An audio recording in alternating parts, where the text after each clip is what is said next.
Dr. Lengsfeld, for being here today. It's been an absolute honor and a pleasure. So you've had a very successful career this far. You have been a member of the German Bundestag. What has been the most challenging aspect of your position? Well, the challenging bit is that you are more or less responsible for everything, but you have very limited executive power. So in my constituency, people are putting all sorts of problems in front of me because I see the Chancellor every day. Well, not every day, but I see her regularly as part of my fraction. But of course, I'm only one of 300, or in the whole Parliament, one of 600. So the actual possibilities are limited, but I like the job. I always wanted it, and it's great fun. Thank you. And regarding the topic you were discussing at the conference, where do you think is the balance between freedom of religion and the respect of plurality? I think it's a very difficult question, and we have to sort this out more or less every day. I think in the current situation we are having the challenge of having a lot of migrants who are in the country for quite some time already, and then we have this new million plus people from different countries which have fast forwarded our cultural discussion in Germany considerably. And now we have the challenge to find a new balance, and I think this is an ongoing discussion, but it's not easy, but I think it can be solved. Thank you.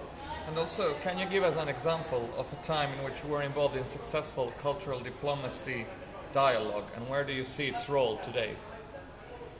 Well, I see my role and with cultural diplomacy in various communities in my constituency, which is a very diverse constituency in the center of Berlin. I have East, West, I have West Berlin communities with strong migrational background, but also very diverse, so Turks, but also Polish origin, Balkan origin, now increasingly people from Afghanistan, and then we have the people from East Berlin, totally different experience. A lot of them lived decades almost without foreigners.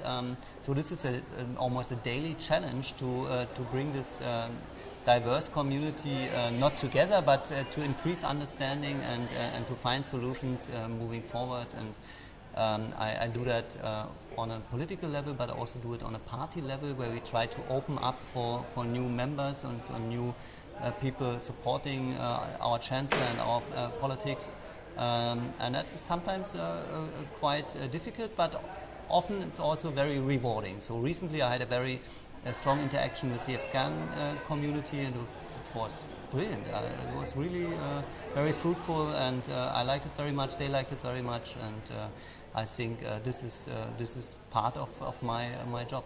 So you would regard the interaction so far as positive, for example, with the Afghan community? Yeah, it is.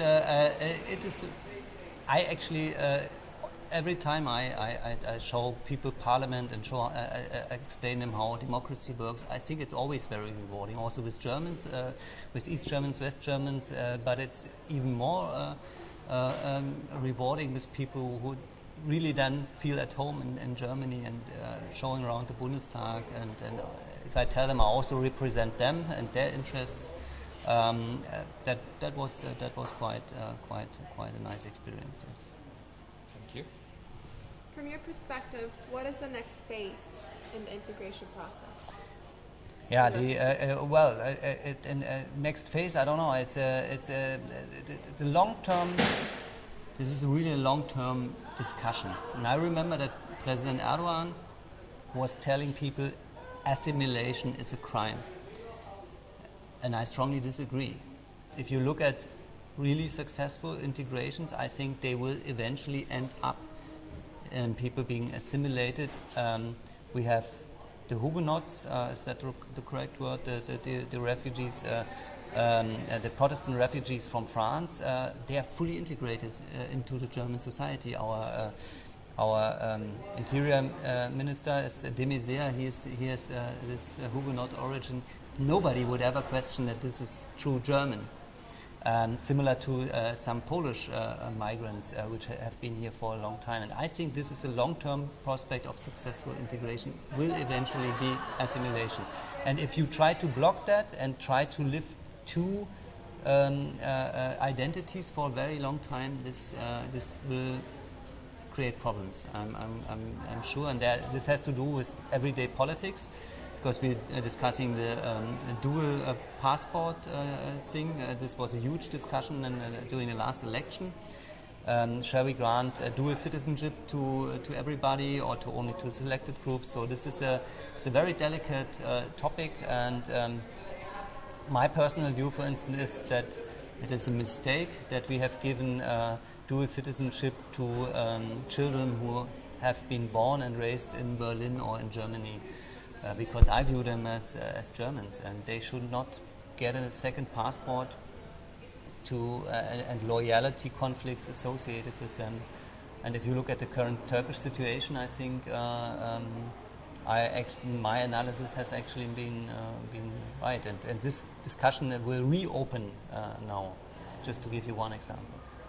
In regards to the religious question, what do you think is the next phase for the problem that's being discussed in the government right now?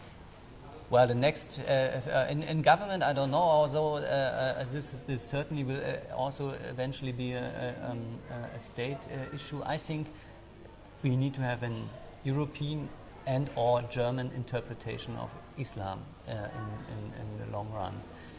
A compatible interpretation with practical answers to practical questions like Ramadan in school, like who should wear the headscarf at what age, how do you treat female teachers, female policemen, female physicians, female politicians, how do you differentiate by gender or not? These are very important questions, and I think the individual Muslim communities need to arrive at some sort of acceptable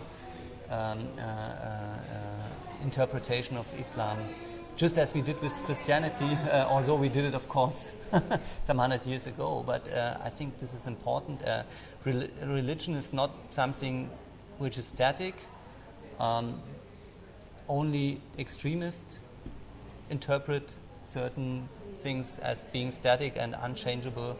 I think this is not the right approach. We need to develop, the community needs to develop this interpretation, and this will also then end with legislation, also with the question how do we treat them as opposed to or in line with how we treat Christian churches and so forth. That will also be a legislative discussion. Thank you very much, Mr. Lengsfeld. It has been an honor having you here, and thank you for agreeing to our questions, and good luck. Thank you. Thank you. Okay. Also.